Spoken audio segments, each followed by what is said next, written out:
Hello students. आज हम शुरू करने जा रहे हैं बीए सेकेंड ईयर का सेकंड पेपर।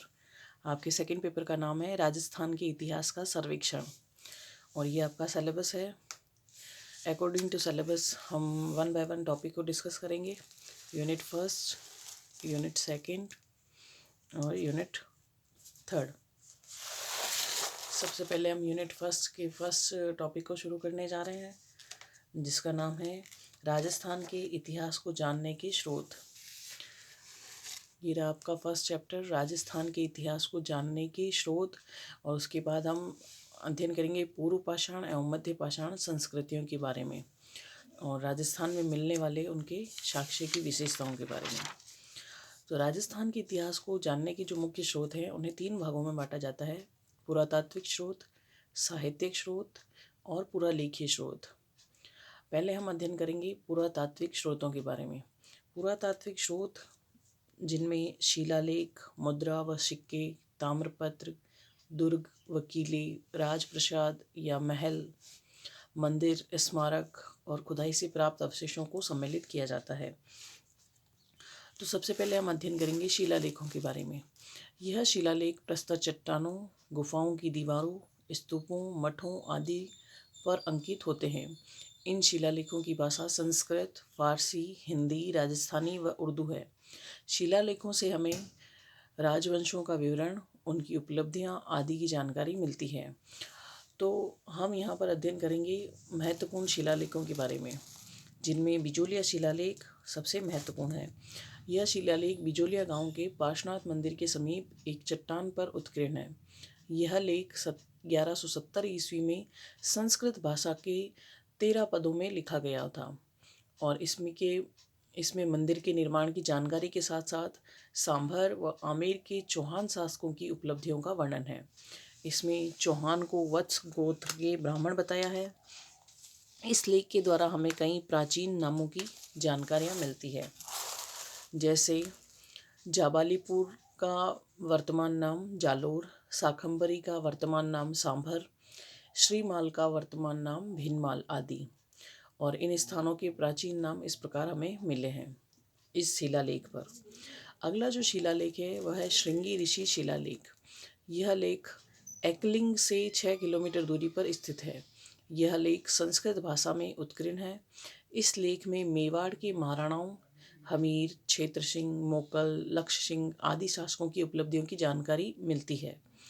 इस लेख में मेवाड़, गुजरात व मालवा की राजनीतिक संबंधों की जानकारी के साथ साथ भील समाज के सामाजिक जीवन पर प्रकाश डाला गया है। इसके बाद जिन शिलालेखों में किसी शासक की उपलब्धियों का वर्णन हो उसे प्रशस्ति कहा जाता है। जैसे शिलालेखों में तो पूरे एक वंश से संबंधित उनकी उपलब्धियों का वर्णन होता है, लेकिन प्रशस्ति उसे कहा जाता है जिसमें किसी एकमात्र शासक की उपलब्धि का वर्णन हो, उसे प्रशस्ति कहा जाता है। तो उसमें हम प्रशस्ति की बात करें तो वह है राज सिंह प्रशस्ति। मेवाड़ के महाराणा राज सिंह ने राजसमुंद नामक झील का निर्माण करवाया और इन्हीं के आदेश पर रणछोड़ भट्ट ने संस्कृत में एक महाकाव्य की रचना की।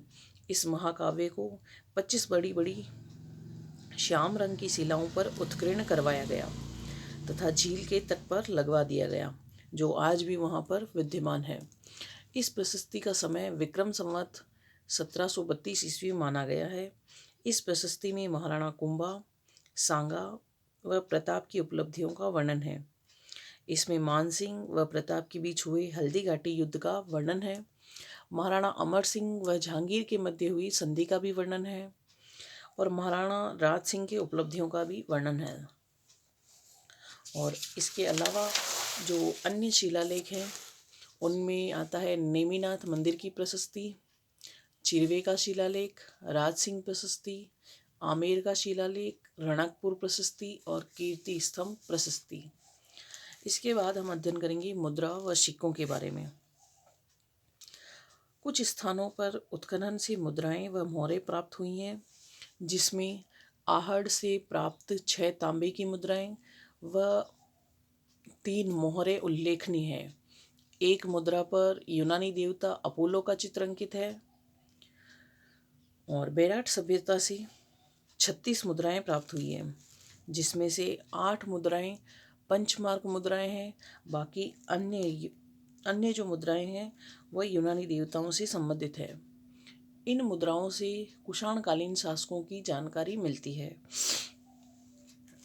आगे हम बात करें ताम्रपत्रों की, तो ताम्रपत्रों के माध्यम से समाज की राजनीतिक, सामाजिक व आर्थिक स्थिति की जानकारी मिलती है।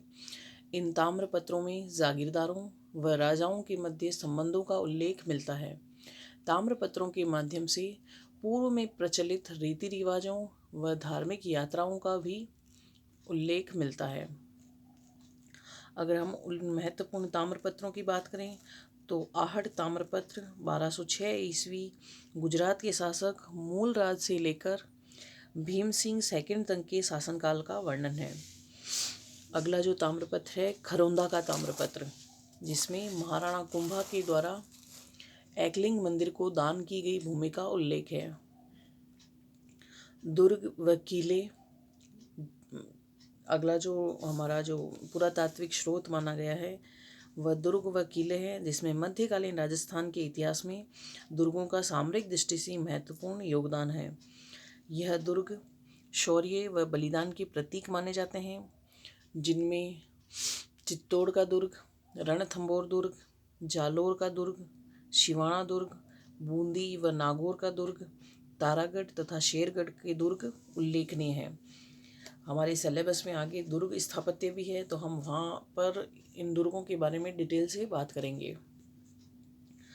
अगला जो हमारा पुरातात्विक स्रोत है वह है राजप्रसाद व महल। राजपूत राजाओं व सामंतों द्वारा निर्मित किए हुए महल तत्कालीन समाज की आर्थिक, राजनीतिक व धार्मिक स्थिति की जानकारी देते हैं। मंदिर व स्मारकों की बात करें तो आभानेरी का हर्ष मंदिर, दिलवाड़ा का जैन मंदिर, सोमनाथ का मंदिर धार्मिक व स्थापत्य कलाओं में महत्वपूर्ण स्थान रखते हैं।